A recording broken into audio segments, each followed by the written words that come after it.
All right, picking up where I left off. Chapter 10. Chapter 10 is called Liege. We arrived at Liege about 5 o'clock one bleak afternoon, only to discover that no arrangements had been made for the accommodation of members of the troop, that the hotels with reasonable tariffs were all filled, and the prices of the unfilled were absolutely prohibitive, as we were expected to pay our own living expenses. So we were all marched from the railway station to the exhibition grounds where we found a riot of confusion. Lumber, cement, and building tackle all in a tangled mass in the exposition day of opening, but 3 weeks distant. The Extreme Orient, as our section named, presented a picture of desolation.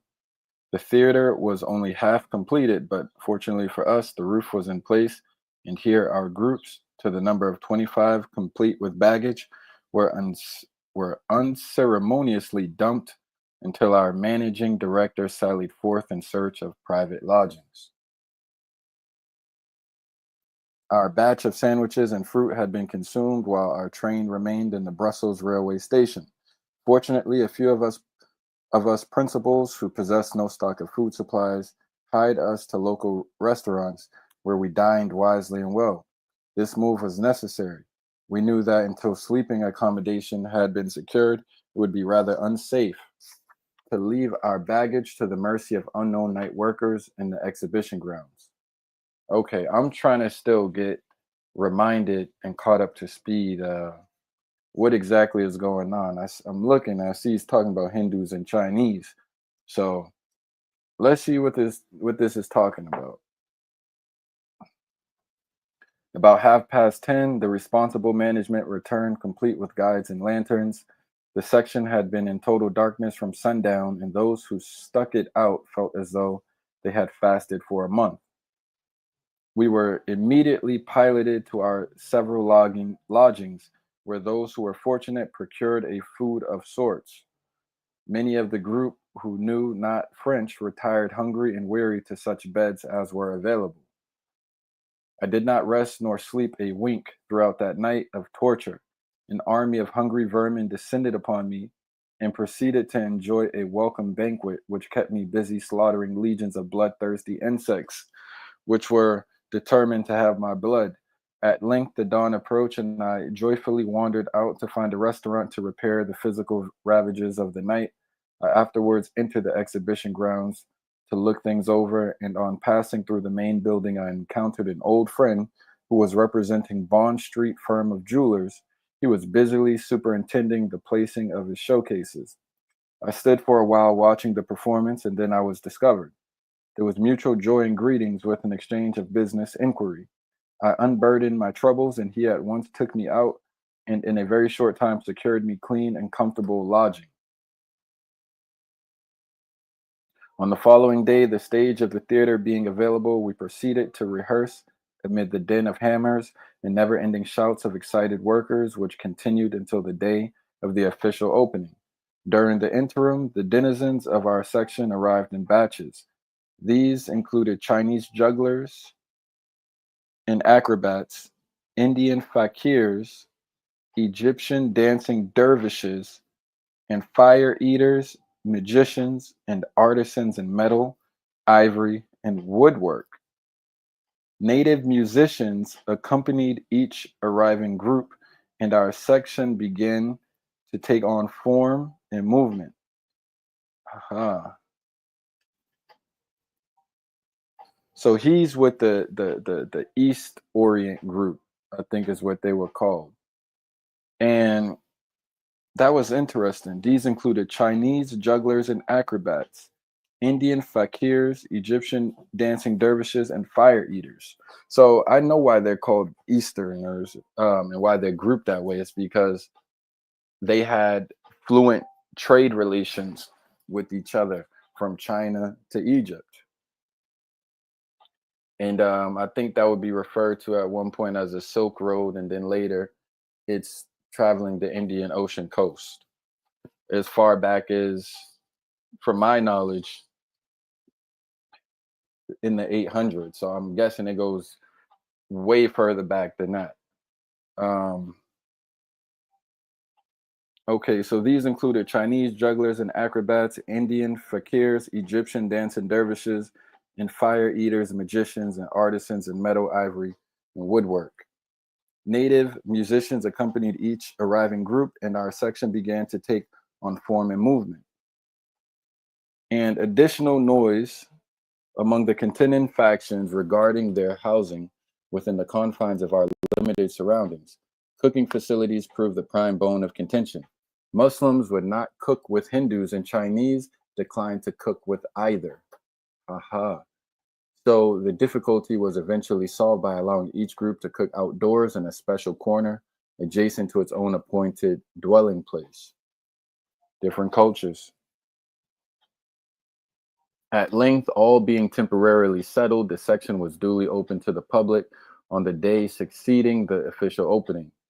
It will be recalled that I stated rehearsals had proceeded for 6 weeks prior to our sailing for Belgium. These rehearsals mainly comprised choruses in English made up of doggerel rhymes set to mixture of airs stolen from some of the musical comedies then current in London. The scenario of the alleged playlet or ballet possessed no relation whatever to the choruses and was altogether pointless. The rehearsals in London were sketchy, never arriving at the point of cohesion. The producer and author of the show had been a champion clog dancer without the faintest knowledge of dramatic technique. This man left the entire training of the chorus of dancers to a none too prepossessing leading lady who had been a member of the Tiller troupe of dancers which toured the English music halls. This lady, according to Gilbert, would pass very well for 49 in the dusk with a light behind her. As an amorous sultan, I was expected to be prepared to surrender my fabulous wealth for the love at this very charming damsel, and throw my jeweled turban at her none too dainty feet. A miracle worker was needed to perform this onerous feat, and I never, in my wildest imaginings, pretended to be a miracle worker. I had suggested revision of the scenario in order to make it less ridiculous, but this would be playing right. But this would be playing right was so jealous of this wonderful production that he would not hear of my amending his classical production. I therefore threw up my hands and obeyed his orders.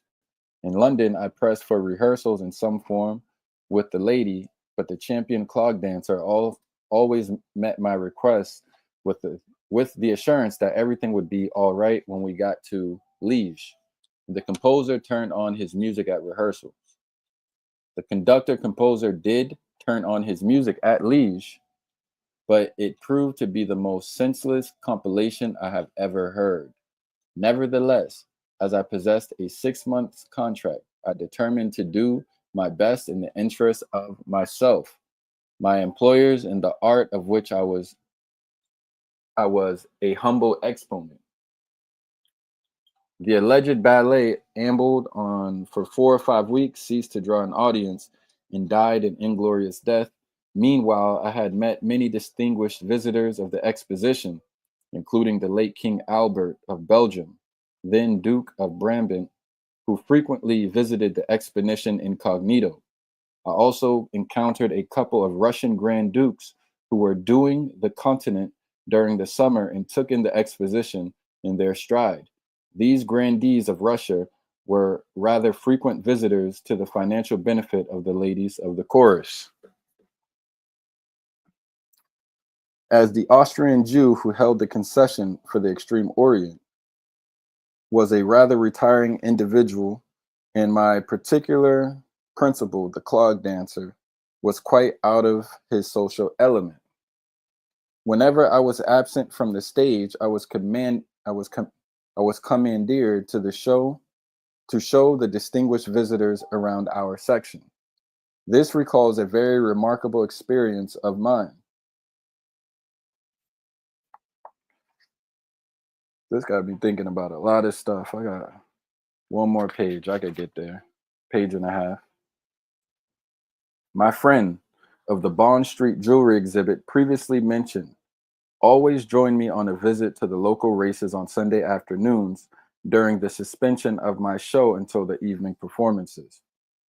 A great stir had been occasioned about the intended visit to the Shah of Persia to the exposition where that country possessed an imposing and highly attractive exhibit. On one of those Sundays, the rumor gained currency that the Shah would be visiting Liege on that particular day, and there was naturally considerable excitement throughout the city. As was our wont, I hired a two-horse cab and drove to my friend's hotel, which stood in a square adjacent to the prison. The cab was compelled to cross a bridge which was in full view of the hotel square. While crossing the bridge, I noticed an immense crowd surrounding the hotel, filling the entire square. I thought the crowd had assembled for one of the many religious feasts common to all Catholic countries, or perhaps a convict had escaped from the prison. To my surprise, the appearance of the cab was the signal for a universal outburst of cheering. Vive, vive le Shah, vive le Shah. I took about me, but there was no other vehicle in sight. So I naturally concluded that the Shah had somehow hidden himself in that second-rate hotel. When I arrived at the entrance, however, the landlord appeared with his wife, both bowing abjectly while he nervously held a large silver tray in which a quart bottle of champagne rested. His wife bore a smaller silver tray and gobelet, which she gingerly presented to me amid shouts. Vive le Shah, vive le Shah. Suddenly, my friend appeared hat in hand, bowing most humbly, but I observed a mischievous twinkle in his eye, which enlightened me as to who had perpetrated the hoax. That's funny. Naturally, I entered into the spirit of the event, bowed condescendingly to the assembled crowd, while the wine was ceremoniously handed me by my friend, who had, after I tasted, returned to the cup to the landlord, took his seat opposite me, hat in hand, and thrusting his hands in his coat pockets, produced handfuls of sentiment pieces and proceeded to strew them among the crowd as we drove off to the racecourse amid the acclamations, Vive le Shah, and the unsuppressed laughter of my companion. So that's interesting that Duse Muhammad could be perceived as a Shah. When we were some distance from the hotel and my friend succeeded in suppressing his mirth, he said, the populace expected the Shah, and I felt sorry for the poor blighters. So, knowing you would appear complete with red tarbush, I supplied a Shah to satisfy their expectations. But the necessities of the moment compelled us to pay the cabman double fares for the somewhat spurious honor. All right, that was interesting, man. That was like a snapshot into like 1912 or something like that, 1910, before the First World War and whatnot. That was interesting. I got to find out when exactly that part of the story was, but that really gave a snapshot of the Eastern world. Man, I got to travel. I got to see other places, man. But that's chapter 10. I'll come back with chapter 11 at some point. We're going to break this down. Round table. We traveling around the world. We not stuck nowhere. We worldwide. We global.